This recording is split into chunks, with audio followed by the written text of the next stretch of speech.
information initially on 2 arrests for capital murder, but we figured we'd go ahead and give you guys an update on the case that we handled earlier regarding the standoff that was the short standoff that happened after a precinct 4 constable was shot. We did give shot at. Sorry. The information that we gave out at the scene, the suspect's name is still correct, but we wanted to show you this suspect's picture. So, Johnny, if you can bring that up. This is Gerardo Mendiola, 31 years of age. As I briefed out at the scene, constables from Precinct 4 went to this suspect's mobile home to serve some civil process paperwork.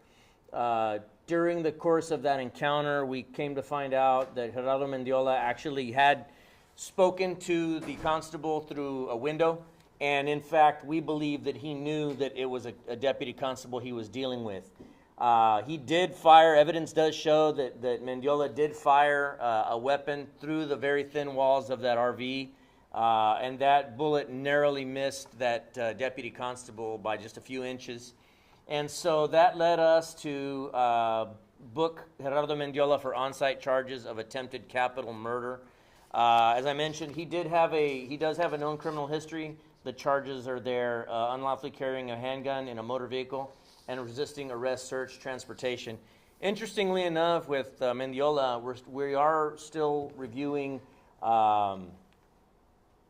evidence in this scene, but there is some indication he may have actually been wearing some sort of a makeshift body camera during that shooting. And so if that's the case, then we believe that camera may have in fact captured evidence of that shooting, and perhaps at least some of the aftermath afterwards. So we'll have to give an update on that later as that video evidence is reviewed to see if it does in fact capture that shooting.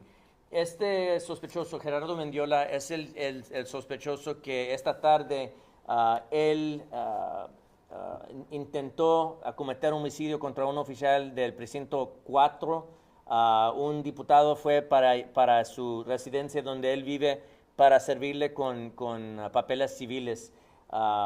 Ellos se vieron por una ventana y por eso nosotros pensamos que este sospechoso sabía que era un diputado uniformado que fue para darle esos papeles, y él empezó a disparar hacia el oficial de adentro del vehículo.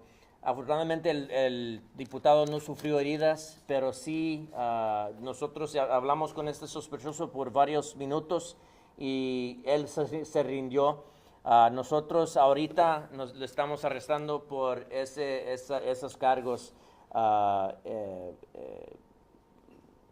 Él hizo algo con la evidencia en este caso. No tengo detalles en eso, pero sí también intento de cometer homicidio capital, que él se va a enfrentar también con ese cargo.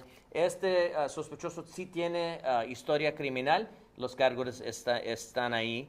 Any questions on this shooting? No? Okay.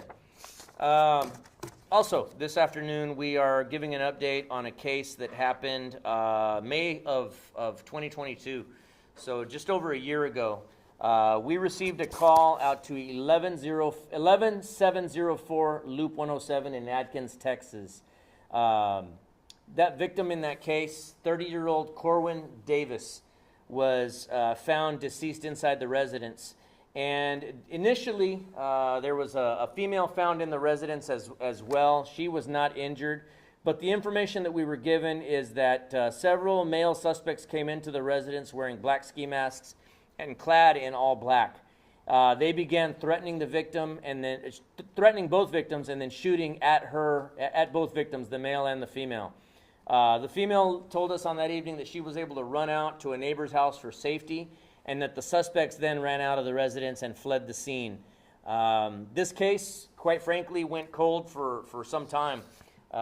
We did not have very much information, but at the beginning, but our investigators did a great job of following up on trace evidence that was there at the scene, developing it further up into other information that they were able to continue to follow leads on. That coupled with some technologies that I can't go too much into, but phone records as well, they were able to develop information that led them to apply for arrest warrants for these two suspects that will show up next. Malik Jason, 26 years of age, and Seth Little, 20 years of age. That there is Seth Rontario Little, 20 years of age. He's facing a charge of capital murder, and he was already in custody. At the time that we were able to develop this information and apply for these arrest warrants, this suspect and the other one we'll show you in just a little bit, they were already in custody for that whole laundry list of charges, I believe on an SAPD case unrelated to this homicide case that we're, or capital murder case that we're working on today. But this one, he's already in custody, as is this next suspect that we'll show you, Malik Jason, 26 years of age. He also faces a charge of capital murder. He was also in our custody currently for also a laundry list of charges that were unrelated to this capital murder. What we believe at this point is that these two suspects and possibly several others were going to that house with the intent to rob our victims of a large amount of marijuana and what they believe to be a large amount of cash. I don't believe that robbery was ever actually completed, and I believe that they after the shooting occurred, they lost their nerve to continue on with that crime and fled the scene. So thankfully, we're blessed that we have these two in custody at this point. Again, we do believe that there are other people involved in this case. There are other persons of interest in this case, and we will continue to pursue any and all leads with regard to those other persons. So we would use this as an opportunity to urge anybody else that may have involvement in this case to contact us. Quite frankly, it's at this point that they can either consider themselves witnesses in this case, or they can consider themselves co-defendants in this case. If they want to come talk to us and tell us their side of the story, we'd love to hear that. But if we got to come looking for them, at that point, we are done considering them witnesses in this case, and we will certainly be making arrests at that point. So again, it would behoove anybody that has any information on this case with any level of involvement to please give us a call, 210-335-6070, or they can also send us an email at bcsotips@bear.org. Esta tarde nosotros estamos arrestando a estos dos sospechosos, Malik Jason y Seth Little, por un homicidio capital que ocurrió el día 3 de mayo 2022.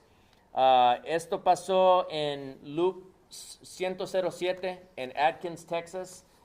Se aparenta que el sospechoso, la víctima, la víctima Corwin Davis, 30 años de edad, estaba en su casa dormido con una mujer en su recámara cuando estos dos sospechosos y cuando menos varios otros entraron a fuerza a la casa.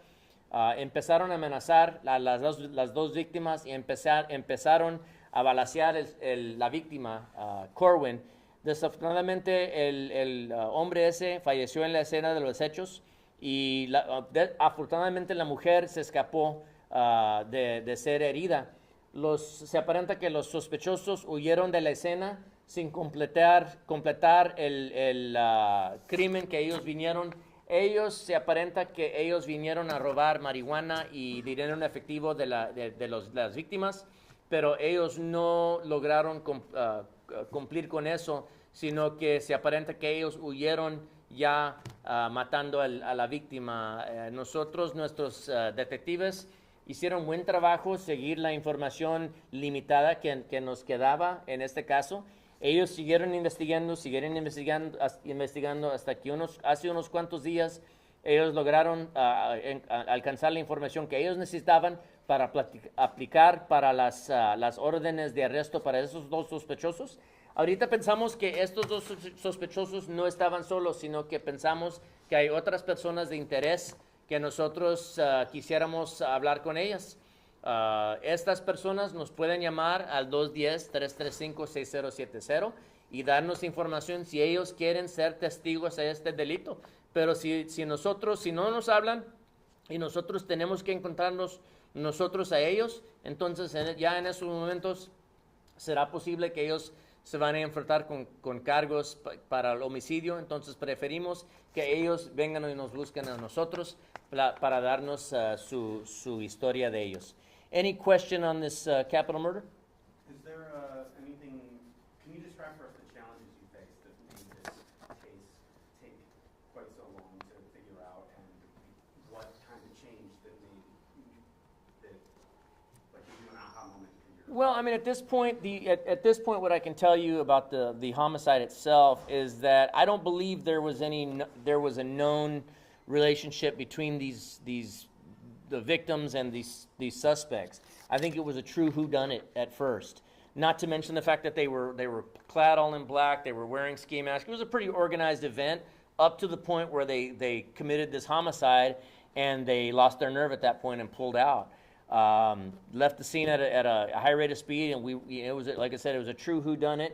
So again, our investigators, though, they're pit bulls when they get a hold of some information like this. And so even though a case may cross over into what we would call a cold case, I got some pretty talented investigators working up here that are very, very good at what they do. And so they were able to follow up on some, and I can't go too much into detail, but what I can tell you is that they were able to take advantage of some trace evidence that was left at the scene, continue to follow it, and from there started linking to other crimes that were unrelated to this due to some of the forensic evidence that was recovered at the scene. And getting a hold of a lead on this suspect, and then chasing it down and talking to that suspect and finding out that they were not involved, but developing just enough information to continue to follow the trail. That, again, coupled with some other technologies that I can't elaborate on, led them to get us to this point. Again, we don't believe that the work is done, though. We think that it's quite possible, it's highly likely, in fact, that there are other people involved. And so we would urge those people that now we know who these two are. We're certainly going to find out who the rest of them are. They can make it a lot easier on us and themselves, and just come on in and talk to us. Do you have a good idea how many more people you're looking for? It could be upwards of another 3 that we're looking for, that are involved to certain degrees. Here in the state of Texas, though, there is no accessory to. So, for example, if somebody drives the getaway car on a murder, they're still guilty of murder. They're still chargeable with murder, or capital murder in this case, under our state laws. And so it is possible that these folks could face charges right alongside these suspects.